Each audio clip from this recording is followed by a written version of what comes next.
Parthiban Kanavu, English translation by Anand Kannan, narrated by Sujata Anand. Book 2, Chapter 21, Valli's Curse. Marappan was stung by Ponnan's accusation. If looks could kill, the look that he gave Ponnan would have burnt the latter. Then he diverted his gaze and stood quietly with bowed head. "What do you have to say against this charge?" asked the emperor in a booming voice.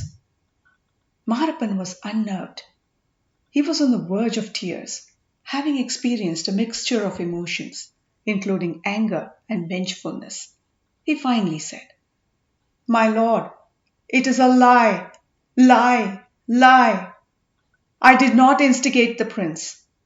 When they conspired, I played along a little to get to know their plans.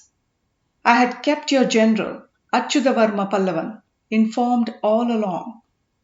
Someone muttered, "Traitor, sinner," at that time. The emperor asked, "Who spoke?" and looked around. The sound came from Valli's direction. When he looked in her direction, she was standing quiet, looking innocent. Marappan seemed to have gained some confidence. He resumed, "Your Majesty, I had nothing to do with encouraging Vikraman to revolt. If I have your permission, I can tell you who actually did." "Who is it?"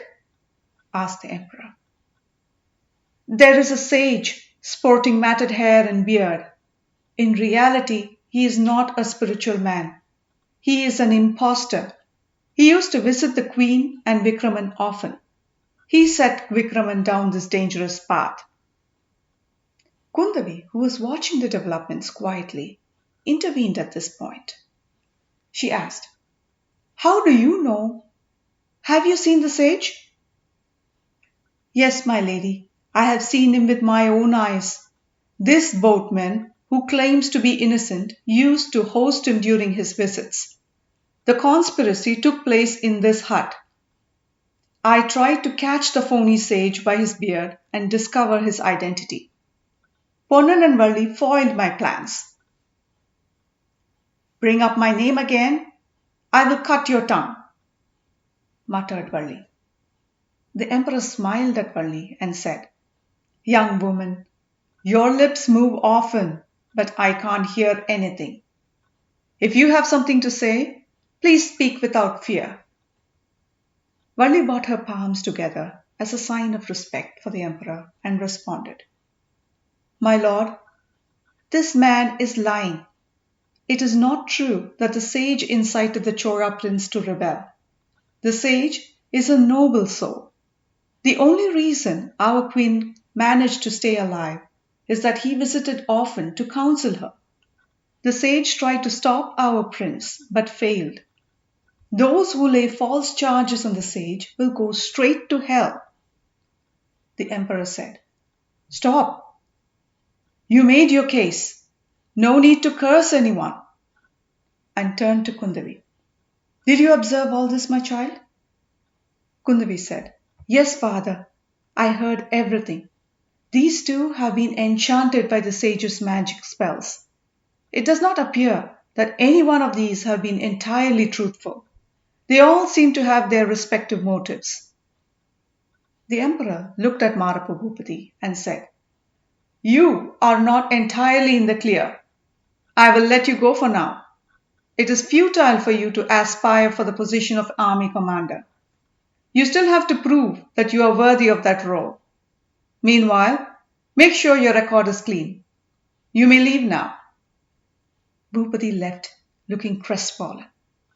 A messenger entered the court, saluted the emperor, and gave him a message on a palm scroll. The emperor read the message and turned to Ponnan. "Boatman, I will deal with you two later. Tell your wife to be careful with that sage. She seems to have been fully enchanted by his powers." Strangely, Valli looked shy. The expression soon turned into a smile. She followed Ponnan out of the court, looking at the emperor through the corner of her eyes. The emperor, watching them disappear, said, "I have dealt with several women, but this Valli is something else." Kundavi interrupted. Father, you received a message. What was that about? We were talking about the phony sage all this time. I got word that we will be meeting a real ascetic. We are going out of town to receive him. Who is that real ascetic? Is it the sage Appar by any chance? I am ashamed that I thought irreverent thoughts of him. I have to beg his forgiveness.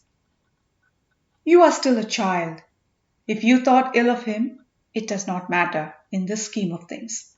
He is in a state of bliss, indulging in devotion to Lord Shiva. You don't need to worry about your past thoughts. However, the sage that we are meeting is not Appar. His name is Paranjoti. Isn't he your old general? The man who accompanied you to Vatapi and helped you defeat Pulikesi?